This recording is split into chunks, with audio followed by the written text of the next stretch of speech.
hi again. There we are doing news. There definitely has been several hours between this. I haven't just stood up, pressed stop on the camera and sat straight back down again. No, he left me in here. I've just been sort of staring at my coffee. Feeling a little bit sad. It's cold now. Playing Sound of Silence over and over. It's quite... Just in my head, though. Just in my head. Only in his head. Yeah. I'm Tom. That's a Sam one.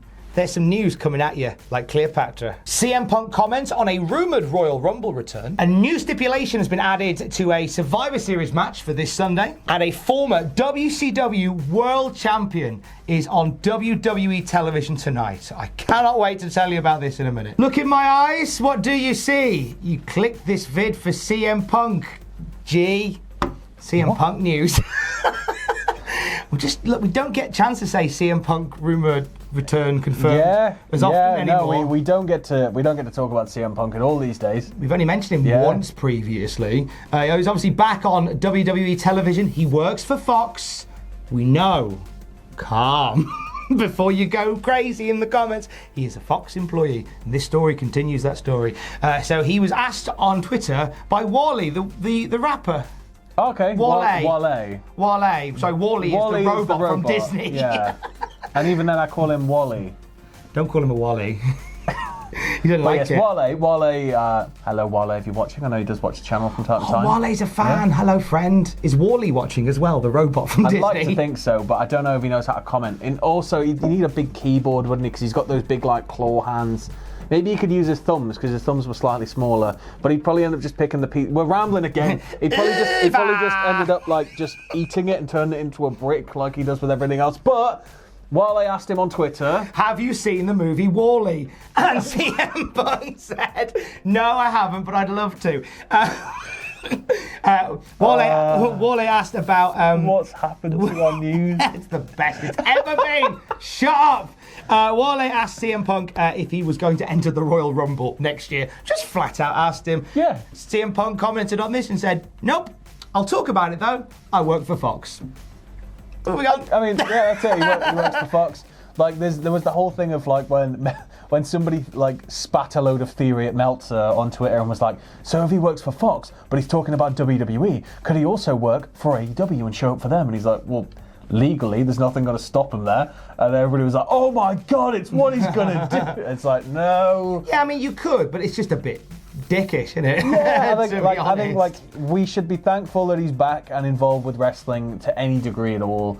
And, it's one of those things when you hear a lot of guys talk about it, wrestling's like this addiction that just never leaves you. Sometimes you will take great breaks from it, you will leave it alone for years, and then you'll just get the itch again. And so hopefully, one day we can all pray that maybe if we want to see him back, he'll get that itch again. But he's the only guy that can control that. So he seems to be quite happy now, just, working for Fox, which is what he's doing. I do think it makes the most sense, though, if he was to ever return. He would probably do it with WWE, considering he's sort of involved in and around their product now with this. So I think, I don't know whether, and that isn't at any point saying CM Punk return confirmed. If he just waits for guys like Brock to sort of fully retire, he can come back and just be the megastar. Do you reckon? That's what he's doing? He's hanging tight to see if Cena's pretty much gone once Brock steps away. Who we got? Legend slot-wise, you've got Ray.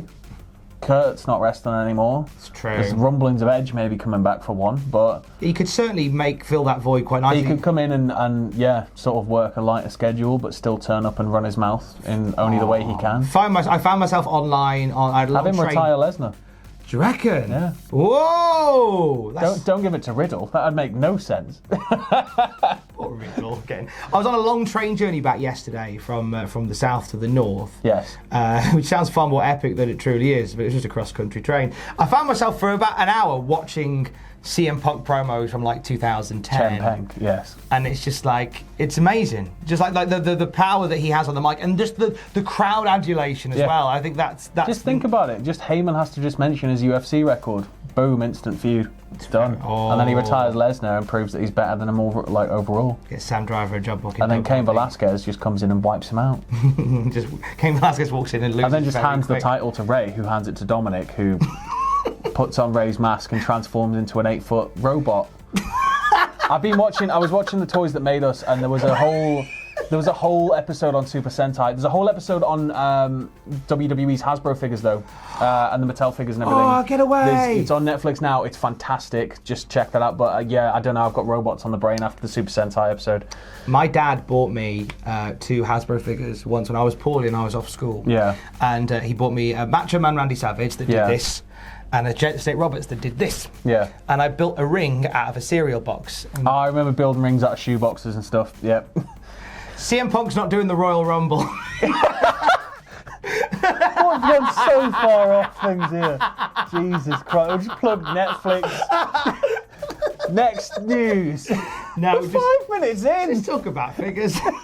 Talking of Brocky Doodah, he was on Raw last night. Well, his advocate was Paul Heyman, announcing that the match that Brock Lesnar and Rey Mysterio will be having at Survivor Series will be no holds barred. Which means hardcore match, but they can't say hardcore. It also means Extreme Rules match, but you can't have an Extreme Rules match unless it's at Extreme Rules. So now it's no holds barred, even though really one of these guys is technical in a way, but he's still more of a smasher. So, yeah, extreme hardcore rules barred match. They really painted themselves into the metaphorical corner with the phrasing of this, haven't they? It just if it's any rule but singles 1-on-1 or tag 2-on-2, anything goes. That's basically my mentality now. The origin of the phrase "no holds barred." Yes. It's nothing to do with swinging chairs, though, is it? It's all about like back in the day when they were banned submissions. Yeah, it's like you can do whatever submissions you like now, like as opposed to hit a guy with a chair. Yeah, but I believe in a no holds barred match, the 5 count still applies, which is there was some confusion about that recently, because like it's no holds barred, but that doesn't mean that you can't escape the submission if you get to the rope. Right, with you. So expect. So no holds barred still includes rope breaks, I believe. So there'll be a little. Okay, so it's no rules, but just. If Ray can get Brock to hold a chair and nail him with a 619, though, that'd be great. But we all know how this is going to go. Well, apparently Paul Heyman says this isn't going to go 5 seconds. He went. It's going to go 3. Is that what we're doing? F5, 1, 2, 3. But the F5 will happen before the bell, and then Dominic will jump the ring, and then Brock will beat him down. Then Kane will jump the ring, and they'll throw some punches, and then I don't know. I had 2 tweets from friends. Hello, friends. Hello, friends. Hi, friends. How you doing? Who said that this is going to lead to a Dominic heel turn. You know, we're going to get that Dominic heel push. Well, I mean, like, you know, you could do it and base it all around the custody ladder match and how much Ray didn't want him. But like, I don't know, like. Could you not have Volta walk out in a snapback and a t-shirt and go, "That's Dominic! Wait a minute! It wasn't Dominic at all. It was Volta." Very much das Dominic. Yes, a few people have suggested this is where Dominic turns heel and assumes his role. I think there's no way Dominic's going heel. I think Dominic, they registered Prince Mysterio as a trademark, so I think that's going to be an eventual literal passing of the mask. Like Ray will possibly unmask and bestow his mask upon Dominic, and then we will have Dominic wrestling under the Mysterio name. As long as Dominic's good at wrestling, I'm not sure at this point. He's the son of Rey Mysterio. Do you reckon there's by proxy he'll be? But then David Flair was the son of Ric Flair. Yeah, but I don't know. I think Dominic's got like a proper. I don't know about David Flair actually, but I know Dominic's got a full blown like athletic background. He played football. And stuff, really? And, yeah. Okay. So he's going to be a very different style of wrestler potentially to Rey Mysterio. Potentially, yeah, but I think there'll still be a lucha influence there. Another little cheeky rumour that's doing the rounds regarding Survivor Series away from the title match is the elimination match between Team Raw, Team SmackDown, and Team NXT. Right. This comes from WrestleVotes, who say... We're going to add a 4th brand this week and make it 4-way. Team Backstage, Renee Young, Booker T. No CM Punk confirmed! No, CM Punk's just nowhere near it. He's just they're going to put Matt Camp in there instead just to upset people. From WrestleVotes, they say, hearing that over the past few weeks there's been a push from creative to have Triple H as a member of Team NXT in the men's elimination match. That idea has been met with mixed reactions, including that of Triple H. I'm told he does not want to be a part of the match this Sunday. Because that makes it all about him. And all about the game. While NXT is very much his baby, and he's very much like, you know, welcomes everybody to the shows and all this stuff, there's a distinct lack of Triple H on NXT TV unless there's a big moment. Unless it's like the announcement of something, like when they announced NXT UK, he's front and center. When they went live for the first time, he opened the show. Like when he comes out after takeovers sometimes, but like he doesn't tend to get involved with stuff. Like that's why Regal is the authority figure there, and I don't think adding him into this mix, it just makes it look like he's trying to clamour to youth. And he's like making it all about him, and I don't think that's what he'd want to do to NXT as a brand. It just potentially, unless he's in that match and he's eliminated first. That was my only thought. If you're going to do it, but you can't eliminate Triple H first. No, that's your problem. He's one of the only living, like, semi-active legends, I guess, isn't he? There's a few risks with this whole show that they book themselves into a bit of a situation. I think I was talking to somebody yesterday, or in the early hours this morning actually, about how they were like, "Oh, I'm sad there isn't a WWE title versus Universal title versus NXT title match." And I was like, well, no, I'm actually glad there isn't. Because how do you book Brock Lesnar versus The Fiend versus Adam Cole? Without hurting anybody? Yeah, without hurting anybody, and like making it like somebody coming off weak, like, or without a weird dusty finish. Like, I don't. It'd be very difficult. So I'm actually very glad they're keeping those three separated. But Triple H being a part of the NXT team, I think, because, and also, yeah, as you say, it makes it all about him. And also, there's so many wrestlers. We did it tiered on all the wrestlers in NXT. Yeah. There's loads. Are you telling me that there is nobody other than Triple H that can take that final spot? I think it's more I guess that it's like NXT's now live. How can we bolster this and get people across to watch it? Stick Triple H in there, and people might get tricked into thinking that Triple H is an active competitor, or maybe like it re-establishes some sort of alignment of like, well, you like Triple H, you'll love this thing he's doing. I don't know if it's like that, but like I just don't think it makes any sense. No, and thankfully, not when it's all about young guys and like coming through and. But by the sounds of it, Triple H gets that too. Triple H, by the sounds of it, says, "I don't want anything to do with this. Like, I want to be part of the story element, but I don't want to be in the match." He'll be ringside. There'll probably be some shenanigans, but I don't think he should be in the match. He should be nowhere near the match. There's loads of people. I was going to say put Boa in, but he's injured, isn't he? Yeah. Get well soon, Boa. We talked a bit yesterday about wrestlers who want out of WWE. It's quite refreshing to talk about one that wants in. Former WWE Women's Tag Team Champion Nikki Cross has signed a lovely new deal, Sam. Yeah, I mean, like, it makes sense. She's getting the push of her life right now. She looks great. She needs to be pushed a bit further, and I think that's going to come with time.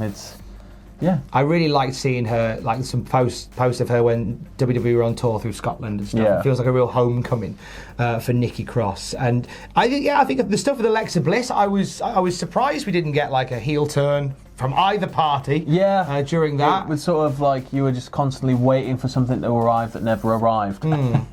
But Nikki Cross, who was excellent in NXT and like I say, hopefully doing much better things in the next few years. It's a brand new deal for multi-years. She's coming to the end of her 3-year deal. Don't know how long. I think I've seen a lot of 5-year contracts knocking around. 5 years seems to be the standard from what I'd heard. They wanted everybody to sign like straight up for 5 years. That was it. Nice bit of job security for 5 years. Lovely stuff, Nikki. And finalamo, WWE Backstage tonight features obviously the return of Christopher Michael Punkington, which is his actual name, don't even at me, but also the return of a former WCW World Heavyweight Champion. Well, Booker's already there. Sting is not. Goldberg. It's not Goldberg. Vince Russo. It's not Vince Russo, bro. You think we're thinking it's not Hulk Hogan, bro. Kevin Nash. Not Kevin Nash, bro. Scott Hall. Not Scott Hall, bro. We're talking a Disco Inferno. Sadly not, bro. As if he'd even hold that belt. Shall I tell you? Yes. Former WCW World Heavyweight Champion. Alex Wright. Oh, sadly not, but it's... Das Wunderkind. Oh, Berlin was I mean, cool. this guy is a wonderkind. It's the war, brother. Oh, he's over there! The giant Big Show, but in the giant gimmick. He's got a wig and everything. Who is it? It's David flipping Arquette, innit? David Arquette! He's gonna. The first thing he's gonna do is challenge Punk to a match, and Punk's gonna sort of gently shoot him down. Do you reckon that's what it'll be? It's controversial, but it's not. Like, I mean, it was very controversial at the time, of course, but like, David Arquette's done a really good job of just cracking on with wrestling. He's actually worked indie matches. Yeah. He worked a pretty blood-filled match not too long ago, didn't he? With Nick Gage. Yeah. Oh, it was brutal. He's actually sort of growing his wings a bit. He's a lifelong wrestling fan, and I mean, God, it must have really, really been hard to go through that WCW angle. Yes, you get to be world champion and stuff, but you know that people really don't want that, and you just got to sort of grin and bear it for marketing purposes. But yeah, I think now it's all sort of like tongue-in-cheek, like wink and nod, innit? I wonder whether they booked him before they decided to put CM Punk on there as well. It just seems like there's like a lot of heavyweight action. Yeah, it looks like there's going to be maybe a little bit of a storm. If you want to know, if you're a younger fan and you're like, why is David Arquette a thing? Get on the network, look at Thunder in 2001. Watch the film Ready to Rumble as well, because that's where it all stems from. Absolute beauty. Or ask my mum, who met David Arquette in a bar in Florida. And she glassed him because she was like, you are not my world champion at the time, Mr. Arquette. You've clearly met my mum. Have a lovely Tuesday. Hey, thanks for watching. Don't forget to leave a comment in the comment section down below. You can support us on Patreon by going to patreon.com/Cultaholic. Lastly, don't forget to hit subscribe and join us.